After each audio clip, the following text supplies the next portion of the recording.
Welcome to the show that explores the methods and strategies on rocking the financial side of your music business. With over 40 years combined experience, here are your hosts, Chris Webb and Dave Tampkin. Welcome to Musicians Tip Jar, where we talk about musicians and money. All we want is for you to have the gift of dedicating your life to your greatest love, music. I'm Chris Webb, joined by my co-host and the love glove himself, Dave Tampkin. Love glove. When I don't even want to know what that means. I've never known what that means. I'll leave it there. Today, Good to be back, Chris. I'm happy you're here, and today we get to sit down with the kind and talented Trevor Hall. We chat about his journey in and out of a major label deal and how he went from starting over in the music industry to building the movement that he fronts today. There are great insights here about finding your sound and finding yourself and finding your manager. Our quote today comes from Trevor Hall himself. He says, "Everyone's not going to be on the ride with you, but you have to let that go because this is where I'm moving and I'm just trying to evolve." Everybody, today's nonprofit is Madison Jazz Society. Since their inception, they have been devoted to nurturing the next generation of jazz musicians and enthusiasts. Through a variety of initiatives, they strive to make jazz accessible to all, regardless of age or background. They have educational residencies where they give education of jazz to inspire and empower young minds through collaborative partnerships with local schools. They also organize educational residencies led by seasoned jazz musicians. I would definitely swing by, check them out. They have weekly jazz jams, and they also offer grants and scholarships. Check them out, madisonjazz.com. Trevor Hall's music is a blend of roots and folk music with touches of electronic elements, and it is imbued with a deep love of Eastern mysticism. This powerful symbiosis fostered a deep connectivity with his growing fan base, and Trevor has quickly matured into a leader of a growing conscious musical community. Along with the numerous pilgrimages to India, he has sold out Red Rocks Amphitheater here in Colorado as a headliner, and he has completed a series of sold-out international tours with artists such as Ziggy Marley, Jimmy Cliff, Michael Franti, John Butler Trio, Modest Yahoo, and many more. We hope you connect to his journey and his story, and that you can find motivation to trust your path. Let's go. Well, thank you so much for being here with us. Yeah, thanks for having me. Appreciate it. You know, this is pretty exciting for us. I mean, you're in Boulder still, yes? Yeah. And how many years have you been there now? Oh gosh, my wife and I were doing this the other day. I think it's been about 7 years. Okay. Yeah. And I don't know if you remember talking to me last time. You came into a class with me online, but Yeah, I remember that, I think. Yeah. And it was you had the students in the class as well. And yeah, of course. Yeah. and I mentioned this then. And then today, before we got together, I went digging through. My wife keeps all like my, keepsakes of all like past stubs that I've played and stuff like that, concerts. And I have, you and I had played a show together early years in Boulder at, it was called Trilogy Lounge at the time. Oh yeah, I think I remember. Yeah, we discussed this. Totally. And I was like, I'm going to find the ticket stub so that I can figure Yeah. out when that was. And unfortunately, that's the one ticket stub I cannot find. You couldn't find the trilogy ticket stuff? Well, because it was owned by the Fox Theater. And so And it was right next to like the Boulder Theater, kind of, right? Yep, that's right. Yeah, I remember that place. Yeah. Yeah. Anyways, that was a much younger me. That's cool. I mean, yeah, it's a small world, though. Totally. Well, ever since then, I've been following you. So for me, it was a very big gift to be turned on to your music at that time and follow your career over however long ago that was. I'm guessing it was probably 12 years ago. Had to be. Oh, I think it was maybe more than that. It might have been. Because I'm 37, so yeah, because I've been doing this 20 years, I guess, at this point. Was I with the percussion player? It was me and him. Yep, just the two of you. Yes, yeah, yeah. So You had this dedicated group that came to see you too. That was yeah, it was my aunt and uncle and like their friends, I think. oh, do they all live in Boulder too? Is that My aunt and uncle live in Boulder, and my cousins. Is that what brought you out to Boulder? I mean, not really. I mean, we had been touring through, Colorado for like so many years, and then my wife and I, when we got married, we were kind of like bouncing around trying to figure out like where to live, and we tried a few different spots, and then she has family in Denver, and I think she went to CU for a year as well, so she was like familiar with it, and we just wanted to be someplace that was just easy access to nature and just a town. And I don't know, we had friends here, and it just kind of, yeah, worked out. But it's the longest we've ever been in one spot, so yeah. yeah, we enjoy it. Let's dive in a little bit about how your journey has taken you to this point. I know that Yeah. you signed a record contract younger than most, I would say, right? Can we kind of Yeah. kind of start with how that occurred, and was that a surprise at the Yeah. time? Oh, yeah, yeah. Yeah. I mean, I'm from a really small town, in South Carolina. And for me just to like leave the town during high school, I left and went to a boarding art school, high school in California called Idlewild Arts, which is about a couple hours outside of LA. Hmm. And even that was just like, wow, I can't believe I'm doing this. I'm Yeah. moving away from my family and all the way across the country, just being a small town kid, it's just like, whoa. So that's kind of how I got out to California. And I was studying classical guitar. Up until that point, I didn't really have any like super formal training, in guitar. I was just learning songs of the people that I loved. That's kind of how I learned guitar. Hmm. So it was really nice to get that, just immerse myself in music and learning how to read music and playing with other people. And it was a really awesome time of my life, those years at school. But yeah, while I was up there, I was kind of coming down to LA every other weekend or something and playing, little open mics or small little, listening things. Because my dad's best friend was living in LA and was kind of like looking after me, while I was, so far away from family. Hmm. But he had like a little bit of a foot in the door with like entertainment and LA and all this stuff. And it just kind of happened, it was like before I knew it, I was just like playing these little, gigs in LA. And then, kind of word got out around town, I guess. And, before I knew it, some record folks were coming to see me. And then one thing, led to another. And we signed a deal like my senior year of high school. So it was a really crazy period, because I was in high school, Yeah. and I just want to be a kid. And I have a crush on this girl, and I'm not thinking about what I'm doing for my career. And Right. it kind of scared me a little bit, I think. Hmm. The major label thing, like it just seemed so big and intimidating. You hear all these like, horror stories of the record industry, like being a kid, from not from like California and stuff. So I was like, is that true? Or am I doing the right thing? Or, it was just kind of it was an intimidating time, still learning about myself and exploring and being a kid. Yeah. So, but I knew it was a big thing. I was lucky to have the opportunity at least. Right. So yeah, that's kind of how it happened. Yeah, I was out at school and I just was playing around town and just working with whoever and whatever I could, Yeah. and just learning. Yeah. And Yeah. were you like right out of the gates, make an album, go start touring? Yeah, well, I graduated high school.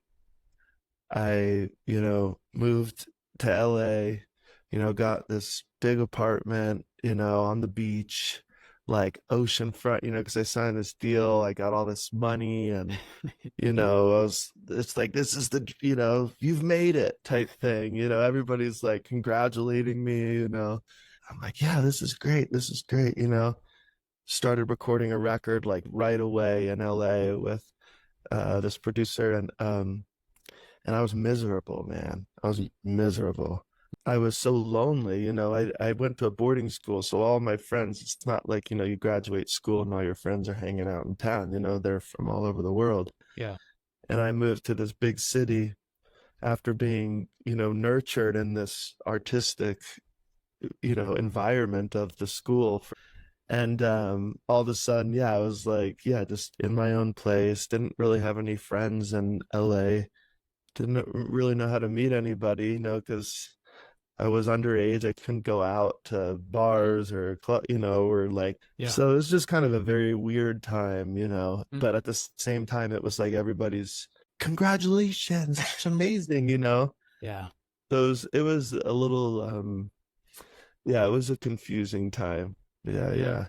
That led to a couple albums with them. Did you Mhm. end that contract in good terms, or was that something where it was No, yeah, so that went kind of south.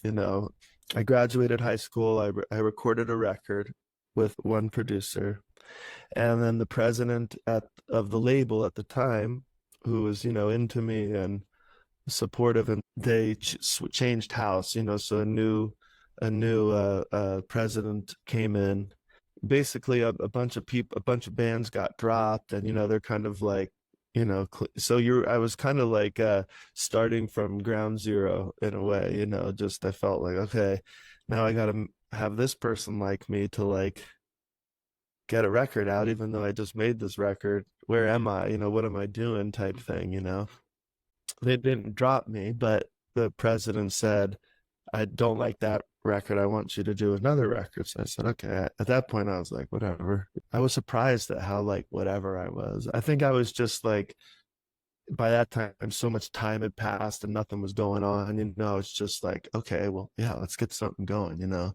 I recorded another record, and right before that album came out, they dropped me from the label and kept those two records. So I didn't get those back, or I couldn't use those, or like, and I was kind of like, fuck you, like, if you don't believe in me, then just give me the music, Yeah. like, if you don't care, but that wasn't the case. So I recorded another record, when I got out. How many years were you with him at this time?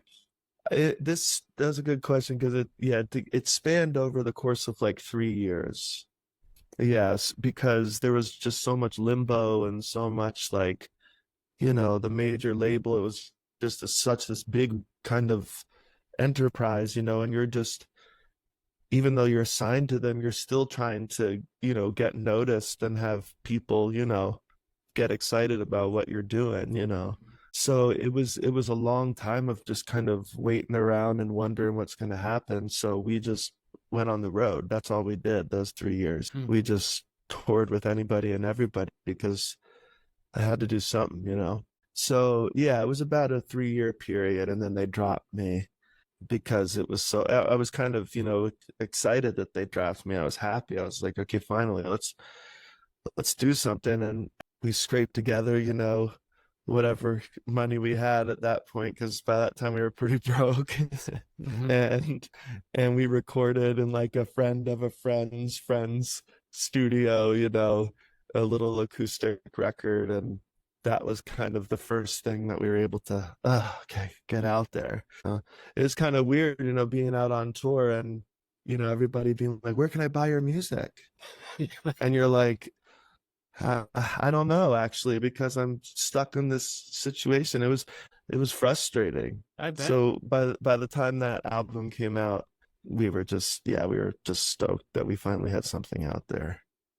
Yeah. And those other songs that were locked in on those other albums, you were still allowed to play them, I assume, right? That was okay. I was allowed to play them live, yeah, but like I wasn't allowed to re-record them or like they're basically dead. After some time, my manager at the time just gave him hell and basically got the re-recording clause removed. Mm. But by that time I was so bitter, and Mhm. I was like, I don't want to worry about these songs anymore. Totally. I think I only re-recorded like one or two, but that was a whirlwind. It was a lot of learning happening very fast. We talk a lot about songs being assets, because Mhm. we're really focused on like how do you create diverse amount of income streams, and songs Okay. being assets. It must Yeah. be frustrating when someone else says, "That's mine now," even though Yeah. even though you wrote it, you made it, you sang on it, you played on it. It's mine now. Yeah, and I think music is like such a personal people use music for all different types of things, I mean, but for me, from my own experience, I mean, it's like my healer, the way of processing things, the way of learning about myself and my emotions and exploring my creativity. It's very dear to me.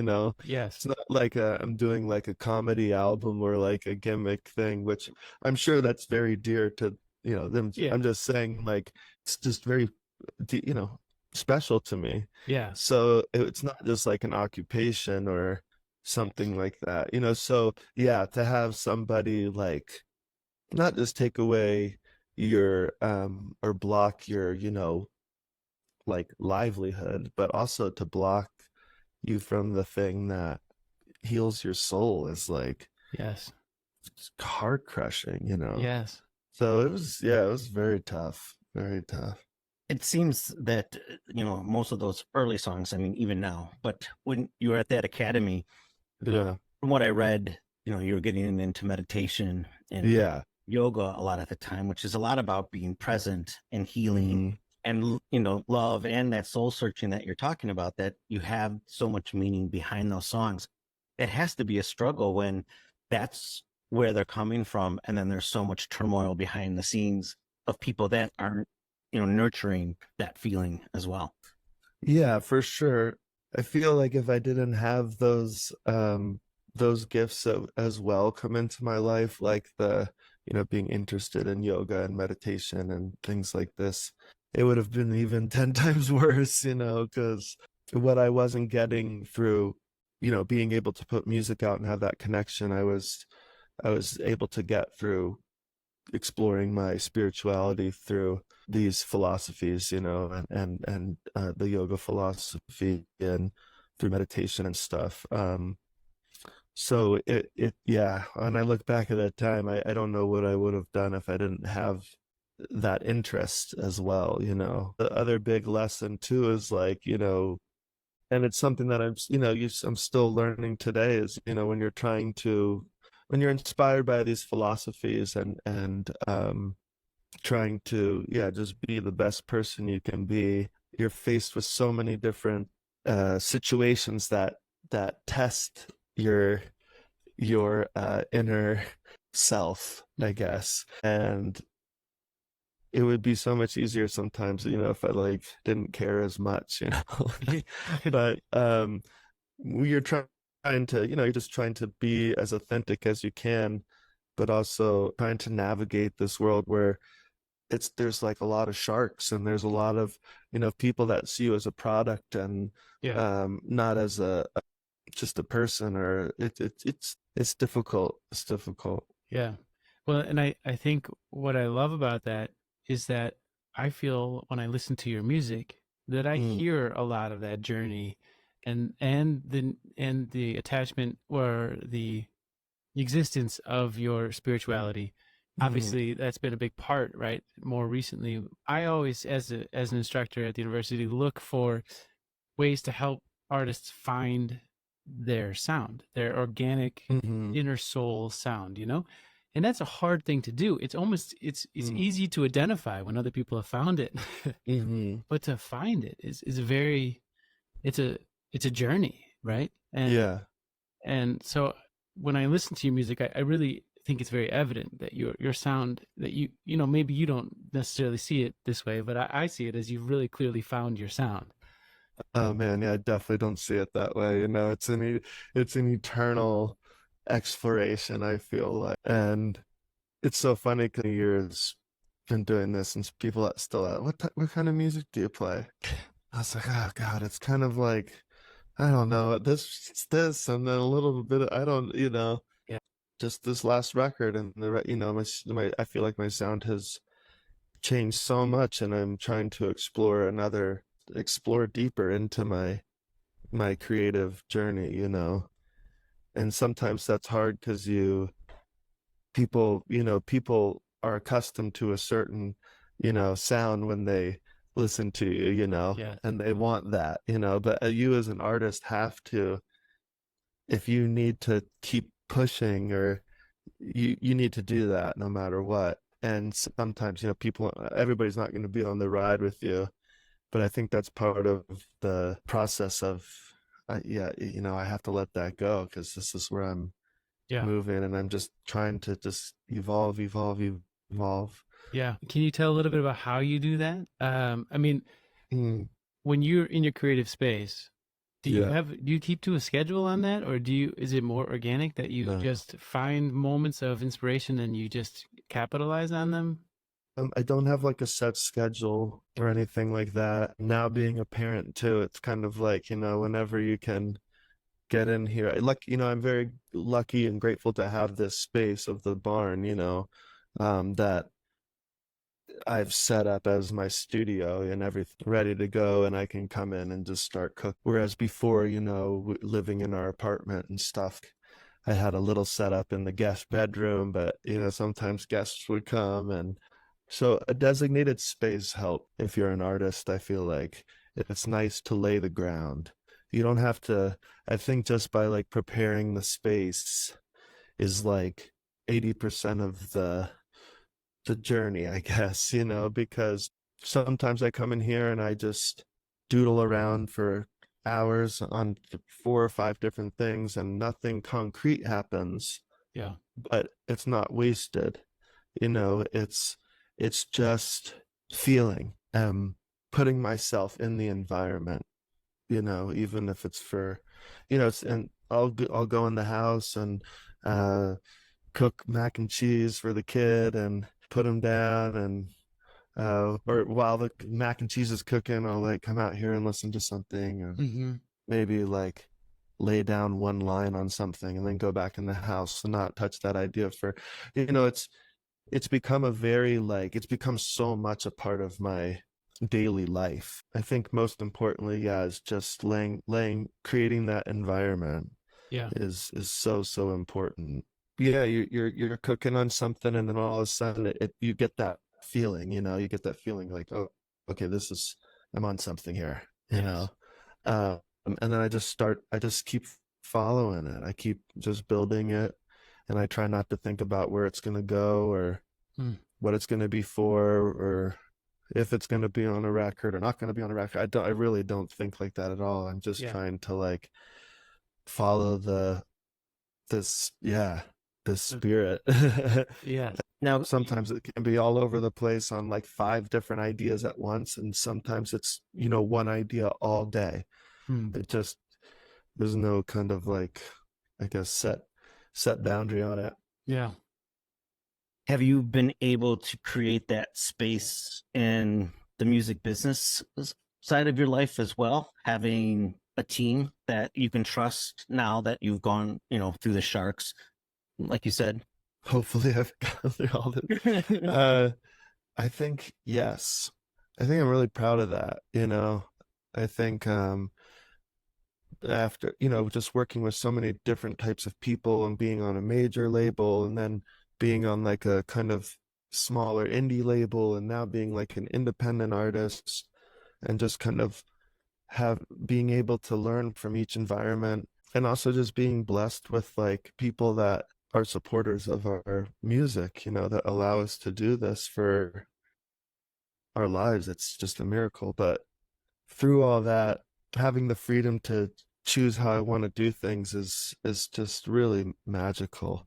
Doesn't mean it's easier. There's a lot of there's a lot of hurdles that come with being an independent artist, and there's a lot of hurdles that come with, being on a label, or being in this, everywhere. But I think, yeah, for me at this time, I'm very, very, I do feel very, very free in my business, which is very, it's a blessing. It's a blessing. Yeah, it wasn't always that way, and still it's day to day, it's really day to day. It's every day is something comes up, and you know when you think you've like kind of figured out how to do things, it's you get humbled again, and you have to come back to the present and moment, and just, yeah, that's for me, it's moment to moment. I'm curious about. I think your story is so unique in that you've never, in my mind, questioned whether this is the right path. You've just followed the path as it's gone, right? Which I think it's a calling. That's what makes artists so passionate. Is like we're not doing this for the money, right? Mm-hmm. Our podcast is here not to help musicians get rich, but to help them never have to quit because of money, right? Never have to make Beautiful. make bad choices because Yeah. of external influence, right? And I'm wondering, as you've progressed towards becoming more independent and feeling, and as that has rewarded you with being more free, what of the roles you've outsourced or you've delegated so that you don't feel like those are as much of a pressure anymore for you? Oh, good question. Again, I think it's situational. I think it's unique to each artist. Every artist, places more importance on different aspects, of what they're doing. I mean, I assume that you probably don't book your own tours. If you're No, not no, that's, yes, of course. The management relationship, everybody looks for something different in a manager. Obviously we're all different, and I've been through like a very interesting like management journey, which I think might be helpful for the artist to hear. Like I was first managed, by a friend, my dad's like best friend's friend, Mm, and I think being managed at such a young age, it's difficult, because as a young person, you look to grown-ups or elders to give advice to you,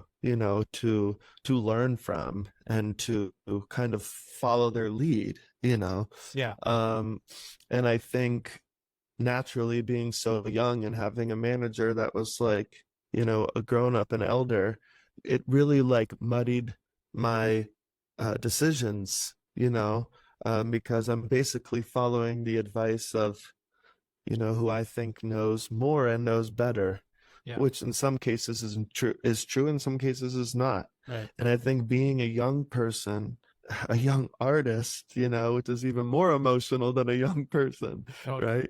right? And being in your kind of like very formative years of finding yourself and exploring, and like it's hard when you have somebody that, like I said, you think knows more and stuff like this, giving you advice.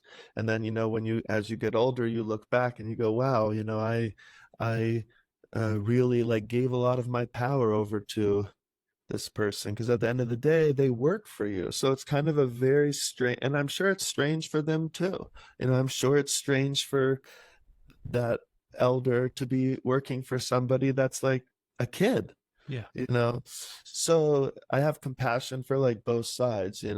For a long time I had that manager, maybe 5 or 6 years like this, and just got to a point where I think I got a little more confident in myself and older, and was like, wow, this is not like how it is the only way it goes. There's other options.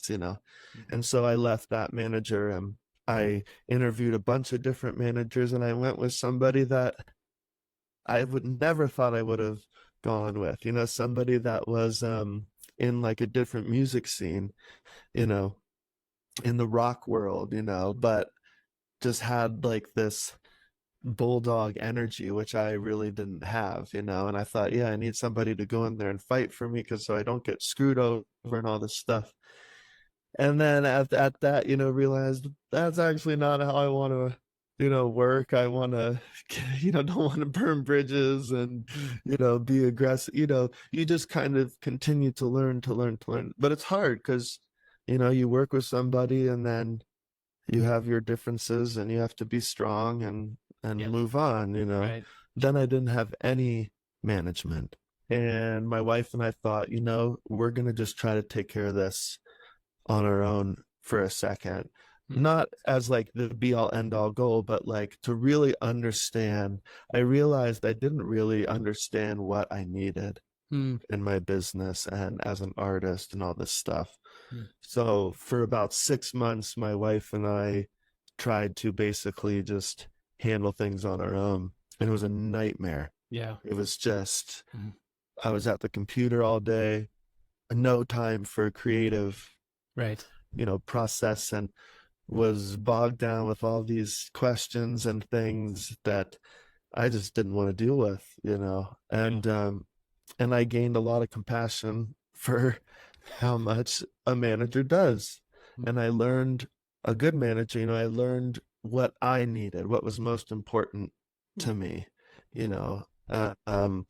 and I realized I needed a buffer. I'm too sensitive for all this getting dragged, and I'm too nice and certain, I'm not sitting here being like I'm too nice, but you know what I mean. I couldn't say no when I needed to say no. Yes. I realized, I need somebody to look after this, Yes. and having that kind of going through that rough period and not having management and kind of really looking at things and being wow, I'm a grown up now. I gotta take the bull by the horns. This is my business. And like, what do I need to do? It was a good feeling after so long because I just felt confident in who I was and what I needed. And it's really important for young artists to find that. But like, you are going to make those mistakes and those things that you think are just like Mount Everest and you're never going to be able to get over. Like, you get over them, and those periods of suffering and confusion and like whatever teaches you so much. And you just got to like continue to hone it. Everybody's made bad decisions business wise or gone through falling outs, and the greatest of the greats, and you just realize that it's just part of the process. What an honest, humble, transparent musician, human being. That was an awesome interview. Yeah.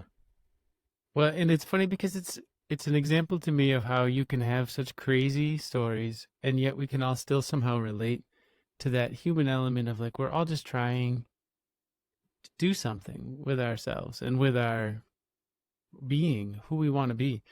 And an amazing journey of signing a record deal so young, which is so many people's aspiration of having that opportunity.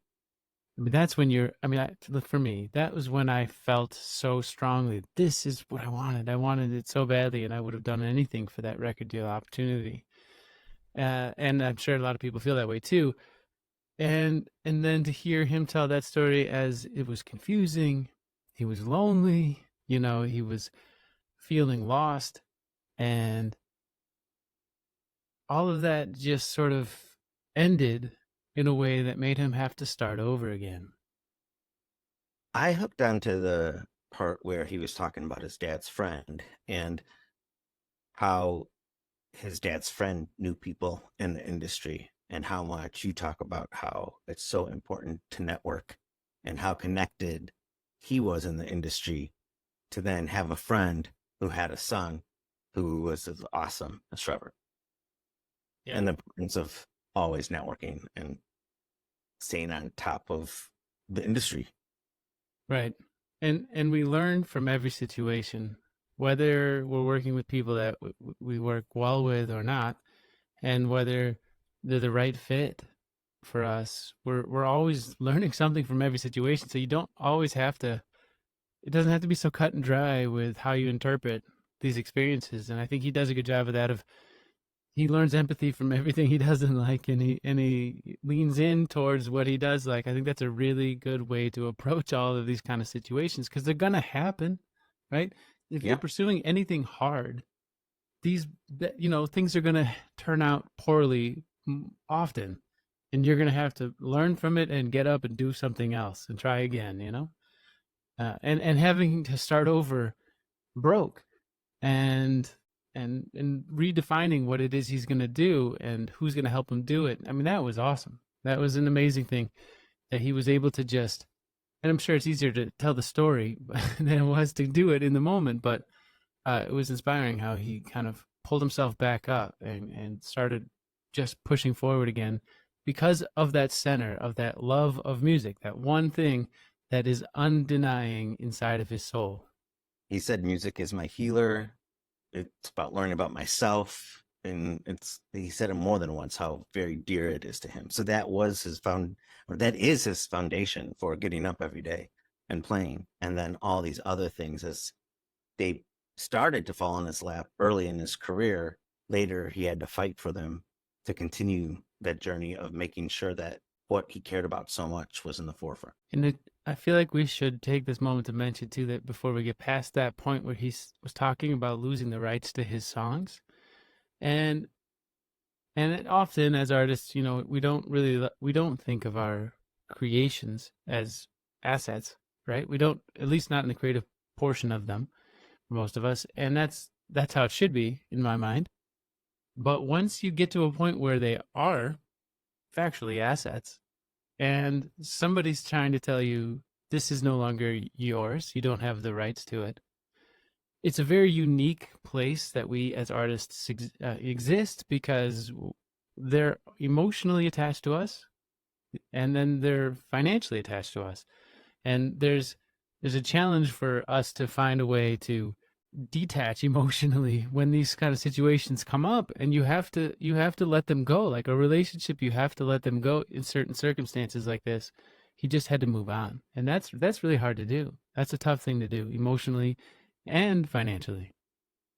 Yeah, I don't think he really wanted to revisit what he went through, to record those songs and then have them taken away, and then also have them fought for again to then become his again in the end. And, like he said, he probably had 2 that he re-recorded, but like you said, he had to move on. Yeah. And one thing that also, just the way he described what his music meant to him and his creative process. I've been listening to The Creative Act by Rick Rubin. Awesome book, and he reads it. So I wanted to bring that up and let you know about it, because you and I push audiobooks back and forth on each other, but I highly recommend it. I love Rick Rubin, so I'll check that out. And one other thing that Rick Rubin is big on as well is that mental health and that spirituality and finding yourself in all of your processes as a creator, as a being. And it's certainly Trevor Hall has used that power that gives you, spirituality or just self-identification, has really helped keep him strong and balanced in all of the stress. And we deal with so much stress as artists. There's so much rejection that can easily put somebody into a terrible headspace.